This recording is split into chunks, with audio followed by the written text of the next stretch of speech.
I was able to reverse my own autoimmunity to where my thyroid goiter was completely gone. My thyroid antibodies are gone. The things that people told me I could never do, I did.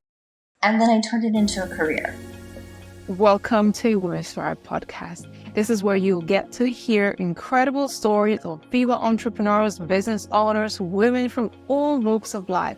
Myself, Raymond Jan, and my co-host Abigail will be interviewing incredible women, hearing inspiring stories of women from all around the world. I have no doubt that you will find something that will be life-changing for you. Make sure you hit that subscribe button and join us for our future episodes.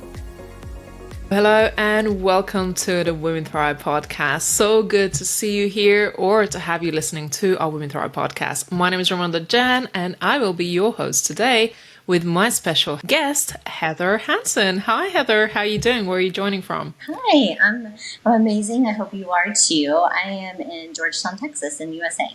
Great. Well, today we're talking about something that perhaps isn't being spoken around a dinner table, and rightly so. Well, maybe it should be.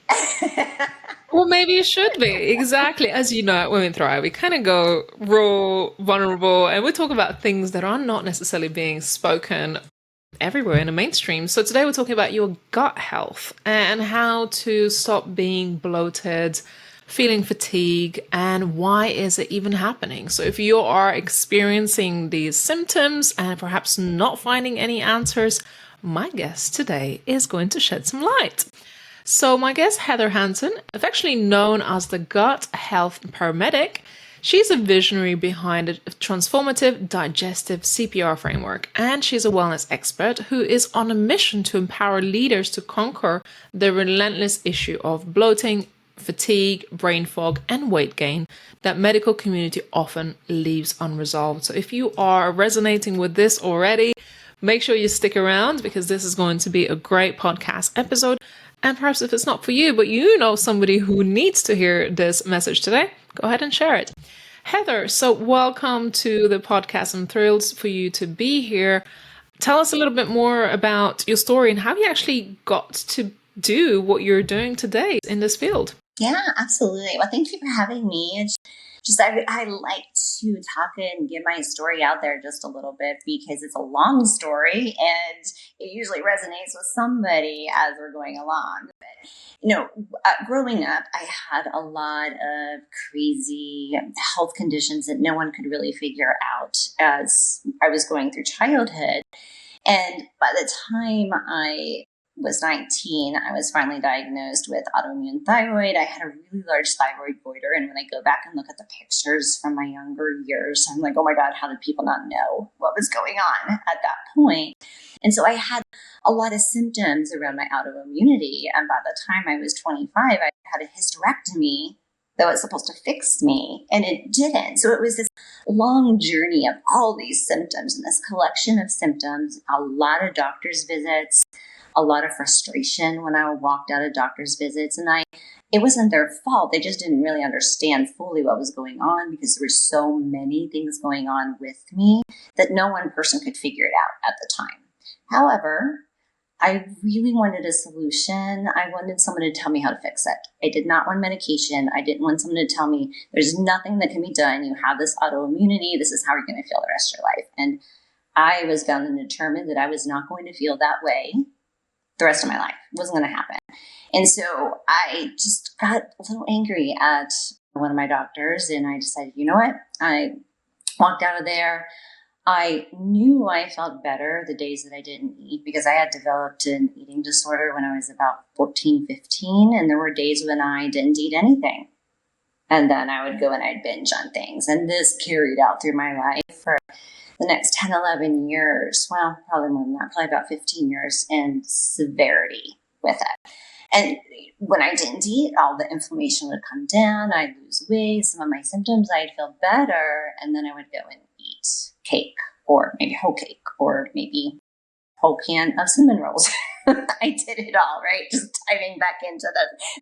It's like, it sounds like insanity now what I used to do to myself. There's like, you know what? If I don't feel better, I'm just going to eat this, right? Someone's going to find these answers for me.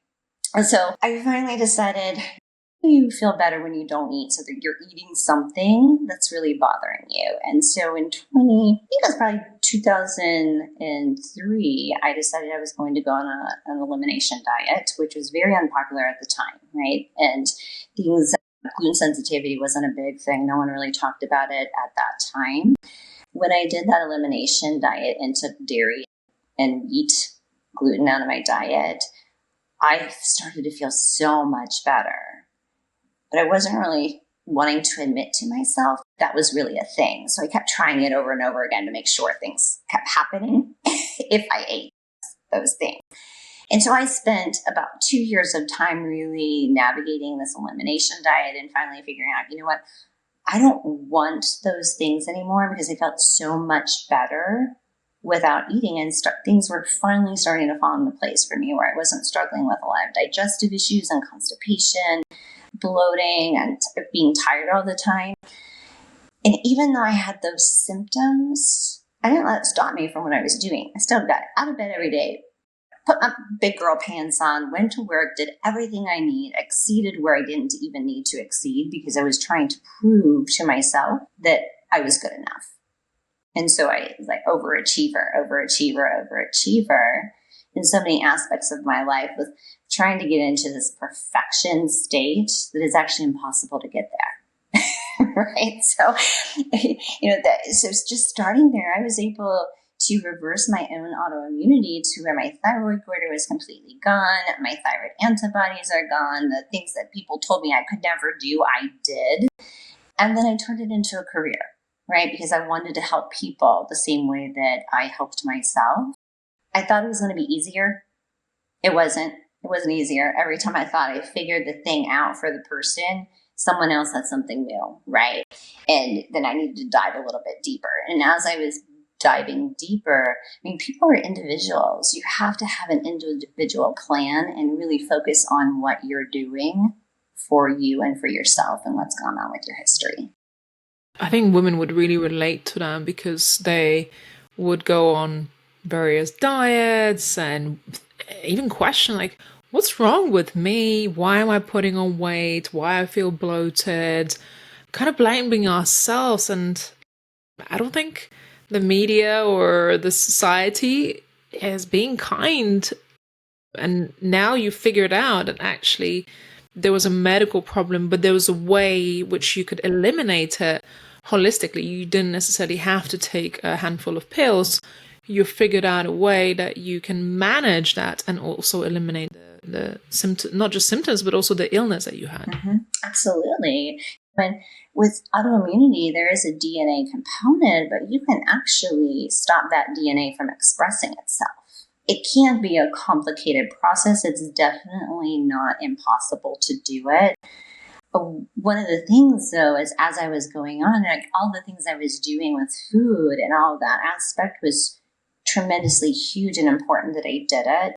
What I didn't realize, though, for the longest time is that some deep-rooted things that happened to me as a child, throughout my childhood and throughout teenage years, and things that actually drove me into that eating disorder and that form of being able to try to control something in my life. I put those emotions down deep, like lots of bags of emotions, and I stuffed them down and I kept going. I kept living my life. Well, the problem is they were still there, right? Even though I was doing things and taking steps to make my life really good and setting things up the way that I wanted, those things were still there. And unfortunately, they can really weigh you down, right, in different times. So when the next big thing happens, crap happens, right, in our lives. Life is not smooth. It's a very rocky road. But if we keep stuffing those emotions down, then eventually you can't handle things appropriately, right? And then that can cause problems, right? You can feel anxious or irritable all the time, or feel unbalanced, feeling like life is just so hard to get through, like it's a chore to get through every day, like you're in the mud, like just kind of trudging through. And even simple tasks allow us to feel that way, right? When we haven't really dealt with some of the old emotional baggage. And one of the important things, it's a coping mechanism, right? For a lot of people, they stuff it down so they don't have to deal with it at the time, and then they keep going.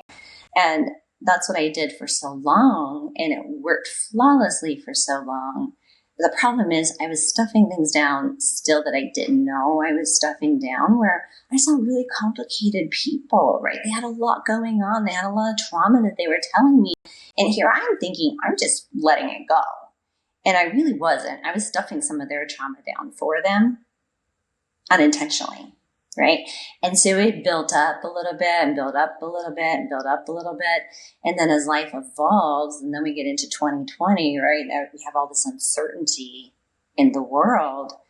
And now all these things that I was doing to help people weren't being as effective because a lot of their old stuff is bubbling up, and mine was bubbling up too, quite honestly, right? So as the emotions that we had stuffed down for so long, they manifest into symptoms. So my autoimmunity symptoms, that they were gone, right? My 40s were exactly where I wanted to be until last 2 years got a little rocky. And that's when my symptoms started to come back. And I really had to take a really big, someone probably had to slap me in the face to realize it, of, hey, wake up.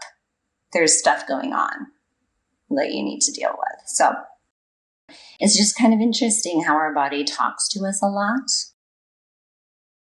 Sometimes we choose not to listen to our bodies and we keep going, right? You keep going. Nope, gotta get this done. I'm going to do this. I'm not listening. Problem is that it gets louder and louder and more. So it's like pushing you through to where you are supposed to be going. It's going to push you until you decide, okay, maybe I'm going to do this. And then it starts pulling you in the right direction to be to open up everything and really work on things once and for all. It's really interesting. What I want to do here is take a moment to really pause for our audience and invite them to really check in where perhaps in their body they're feeling anxiety, or they're feeling emotion or a knot inside that perhaps they never really paused to feel into it. Because as you mentioned, it can be trauma, it can be emotional buildup, it could be life and circumstances that's going on around us. But the funny thing about today was we really persevered to record this podcast, right? We did, and we're still both smiling, which is amazing, right? Because laughing is one of the best forms of medicine. For sure, but we're going to touch on that more. Look, in life, we just kind of want to persevere. It's like, no, but I can keep going. I know my stomach is bursting. Oh, I know my head is like pounding, but I can keep going. And I think in a way, if we're a bit wired like that, we can persevere until you get wheeled in one of those hospital beds to operating room to go and resolve the problem. So, okay, let's just take a step back for a moment and say, okay, as you're listening to this, take a moment to check in where you're feeling it in your body, because maybe there is something a little bit deeper than just the symptoms that are manifesting in your life right now, in your health right now. So you mentioned that eating and overeating, some of the things that you were doing was starting to cause a problem, and it was very much a reaction of, tell me more about it. I don't want to kind of put words into your mouth, but tell me a little bit more. And it's like the rabbit hole that perhaps that you went down, and then just discovering that actually there is a better way of doing it. The interesting thing about the eating disorder, it was all about my weight. It was all about how I was going to appear to other people, right? Because in my mind, I thought, you're not fit enough, you don't look good enough, your hair isn't on there, your hair is a mess, right? You're just not enough, right? And that's what was really driving that eating disorder, is I was trying to chase this rabbit of, I just thought if I did this thing, right, if I stopped eating, then I was going to lose weight, and then I was going to be exactly where I wanted. But it didn't get me there. It didn't get me there at all. It actually got me into a really bad place where I had wrapped my mind around that eating was my control mechanism. So if I needed to be in control of something when I was in control of, I wasn't in control of the external pieces in my life, that eating piece would come in. And so I would just stop eating. And it got so wired in my brain to do that. At one point, I got to 90 pounds. And now when I go back and I look at those pictures, I'm like, oh my God, what did you do to yourself? Right? But it was all because I thought I wasn't good enough, right? I needed to be better. I needed to try harder. And so it went in from either not eating enough or overeating or exercising like a crazy fool as well, right? 2 hours a day or more. And I didn't sleep. I'd sleep maybe 4 hours a night because I didn't want to waste my time sleeping because I might need to exercise. It's just like, oh my gosh, the stuff that I did to myself in my 20s, I'm like, what in the world? But, this is a big problem for women because if women step back and think about how they talk to themselves on a daily basis, right? Oh, your makeup isn't good enough. Your hair isn't good enough. Oh, look at that cellulite on your left leg. Oh my God, look at this. Look at that. I mean, we talk to ourselves like we would never talk to another female ever. And our body hears it. We're the worst self-critics, self-judges. Listen, we're just so good at making up stories. And I mean, sometimes it's a lifelong struggle. I've met so many women. It is a lifelong struggle. And even myself, I've gone through not necessarily body-related or eating-related disorders, but going through that stage of self-acceptance. When you look in the mirror and you're okay, no matter what size you are, no matter what shape or any other thing that you say to yourself, just truly accepting yourself. And it's not an overnight thing. It's not something that just happens. You don't just put on a switch, because it's so much deeper than that. And if you're wondering, it's like, yes, I'm struggling with all of that, but what is it? And a lot of the times, it's trauma. It is actually down to our life experiences that we've had that caused all of this. I know this is a story that you're writing in the Women Thrive book, and that will be out in 2025. And I know it's not an easy thing to talk about our traumas.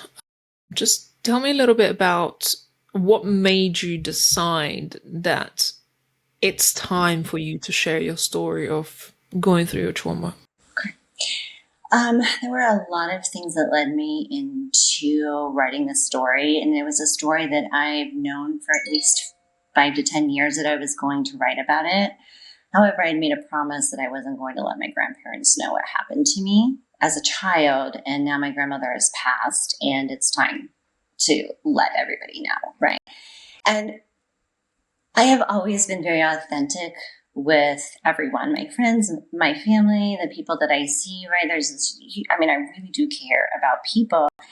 And it is so important for me to tell my story on the things that I went through childhood, from being my first memories to the day that I left when I was 18 years old. There was bad things that happened that I told myself that maybe it wasn't that bad. And then once I went through my first revision of my chapter and I wrote some of those bad things out in a list, and I asked myself, if one of these things ever happened to your granddaughters, what would you do? And that's when I knew everybody needs to read this, right? Because it's not okay. And so many kids think that they can't tell because they're afraid that they're going to get harmed, or someone else is going to harm them, or someone's not going to believe them. But people need to be able to know that you have to tell somebody, right? You have to be able to move forward. And the things that happen to you do not define you. They are not your handcuffs. They are not yours to bear burden the rest of your life. But although you do need to work through it in some way. And that's what this chapter is about, is really just being pretty raw on what happens. And right now I'm running into something and telling something that I ran away from for a lot of years, right? But it's important that even the people that work, it's important for people to know, hey, you can go through shit and you can still be okay, right? You don't have to be held down by it all the time, that there's a way, there's light, there's a way out of it.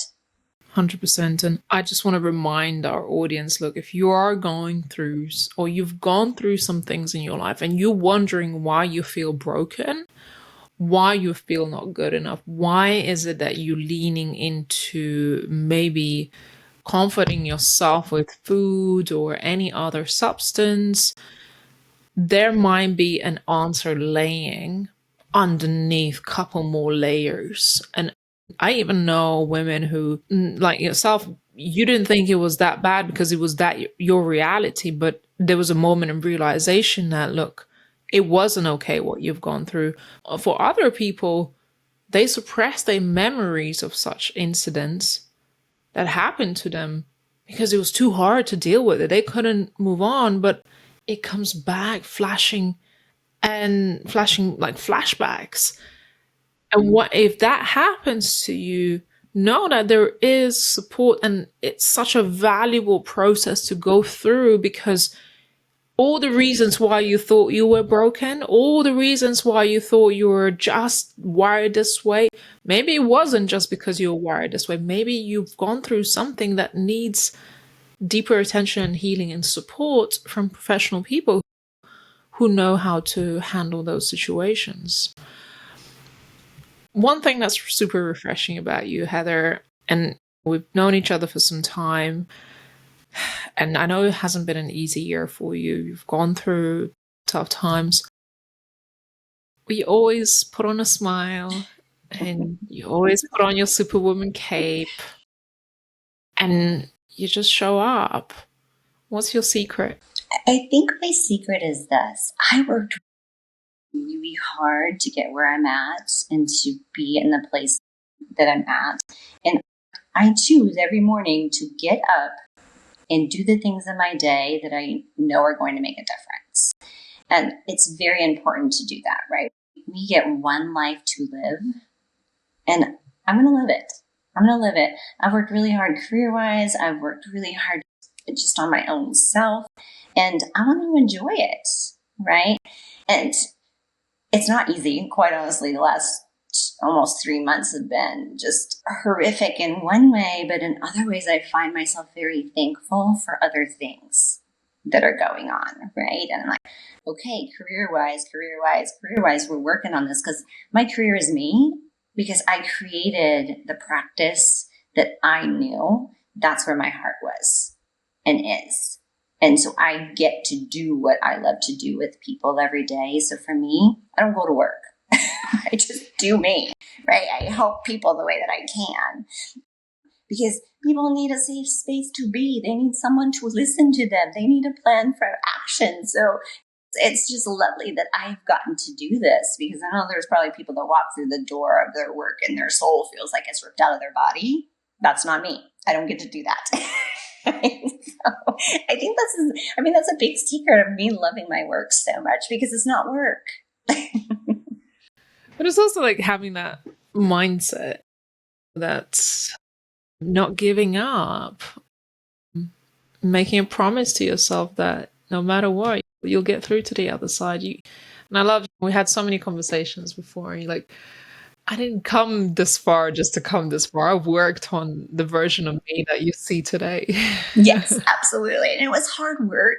And it was work that I didn't want to do for a long time. And then I finally did the work. I'm like, oh my God, had I not done the work that I did even the last year and a half, like, I don't even know how I would have gone through the last part of this few months, right? And so it's just so important that we work on ourselves. Even Warren Buffett says the first person you should invest in is yourself. So you must invest in taking care of yourself. It's amazing to meet the new version of you, because it truly deeply transforms you. And then to be able to meet yourself, who you are today, it's just like, it's all worth it, because not doing the work is the easy part. It's actually easy not to do the work and just continue on the same patterns. Even though those things might be hurting you, it's safer not to do the work. So you have to get intentional about saying, no, I'm willing to go that far. And I know that's what you intentionally done. How would you say your life transformed by making that choice to really put in the work and do the inner work and go through the healing? I got out of my own way. I mean, I seriously had to get out of my own way. I was holding myself back from some beliefs that I had, and the things that I can do now that are super easy. Like, I'm going to tell you what, getting on a podcast, even last year, I was not quite out of my own way yet, because I was still like, oh my God, you make up your hair, you're this, you're that. Am I going to babble? And the answer is yes, I'm going to babble, because that's just me. So it just, Love that. It's like finding out, like, oh my gosh, I can be this person that can feel immense joy amidst horrific grief, right? Like, you can have those things. You can have both of those things. You can have all of those things. And emotions are meant to be felt. A lot of the time we think, oh, we don't have time for this emotion. You have to make time up for it, or it will make time for you later. And it's not going to be in a good way, right? And so I've had learning that process of doing that, and this piece of like, okay, I'm going to feel it. I'm going to feel it. Anger, fear, whatever it is, I'm going to feel it. I'm not going to like it. I'm going to tell it I don't like it, and then I'm going to let it go. And I'm going to keep going on my way. And so it's allowed me just to do things that I never thought I would do, because I was too busy staying small, right, and staying behind the scenes. But now it's not. It's time to really open up and talk about things that I've gone through and the things that I've been able to help myself with, so they can actually deeply impact other lives as well. Yeah, that's pretty amazing. Thank you so much for this advice, and just being yourself and just saying, like, hey, I know I'm going to come on and babble, but that's just me. That's what I'm talking about, that level of self-acceptance that, hey, I've come a long way and I'm here now to inspire other people. And I love that. Today has been the hardest ever to get onto this podcast. Like, we worked, girl, we were here for a good half hour trying to work out the tech. Today is full moon. Whatever is in the universe, we're like, we're not going to let it. We're not going to let it. I love what you just shared. Also, the feeling part of, you got to feel it to heal it, as they say. You got to go through it. You got to persevere. It's not going to be easy. There's going to be challenges along the way. But that's why, like, today you're listening to this podcast because we chose to persevere. We chose to do the harder work and to get here. It's worth it. That's all I'm going to say to you. It's worth it. Now, Heather, if people says, they think, okay, this is the time to get in touch with her because I need her in my corner. I need to have a chat and figure this out once and for all. Because truthfully, can I just say you're a badass? Well, thank you. It takes one to know one, right? Thank you. How do people get in touch with you? Because they need to right now get those links and get in touch with you. Absolutely. The best way to get in touch with me is get on my website at flourishnutritionaltherapy.com. Contact me. We'll have a conversation, figure out, hey, what do you actually need for you, right? And then my phone number's on there. You're more than welcome to call me or email me. You can find all that content. Or you can find me on LinkedIn at Heather Hanson. Or you can find me on LinkedIn at Flourish Nutritional Therapy. And Facebook as well. So social media. But, the best way to get to know me is really get on a call with me and find out, hey, I need some help to get unstuck. Can you help me or not? So really look forward to working with anybody. Yeah. So flourishnutritionaltherapy.com, of course, all the information will be provided in the show notes. So just scroll down, help yourself to the links, follow Heather on her social media channel. So right now we're preparing for the Women Thrive Summit, which is going to be happening third week of March. And Heather is one of our amazing speakers. What can people expect on your talk? We mentioned gut health earlier in the episode, and then we kind of deviated away from it on purpose. So I'm going to show people how to actually resolve their bloating and their fatigue and their brain fog by working on their mindset to allow their body to heal and function better. Amazing. And I think if someone really needs this right now, it's going to be an absolute gift. And it's a gift that is going to be life-changing. It is. I mean, like I said, we get one life to live, and we can either choose it living in misery and worry, or we can actually figure out a way on how we're going to live a life that we really actually want to. It may not be the easiest path, but there's a path there. Yeah. So to all of our listeners, thank you so much for hanging out with us today. I hope you enjoyed it and our perseverance paid off.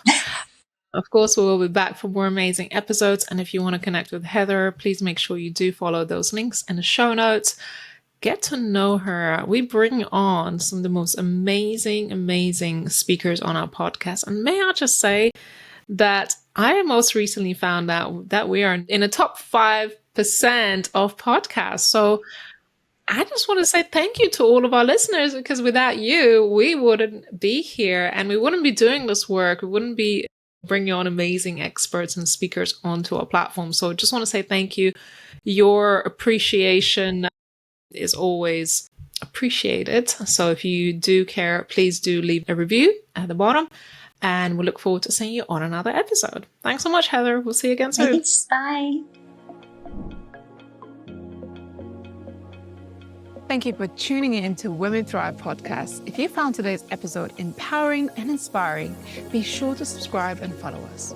Better yet, leave a review and share it with others. We're committed to bringing you more stories that will empower and inspire you on your own journey. Until next time, keep listening, keep learning, and keep pursuing your dreams.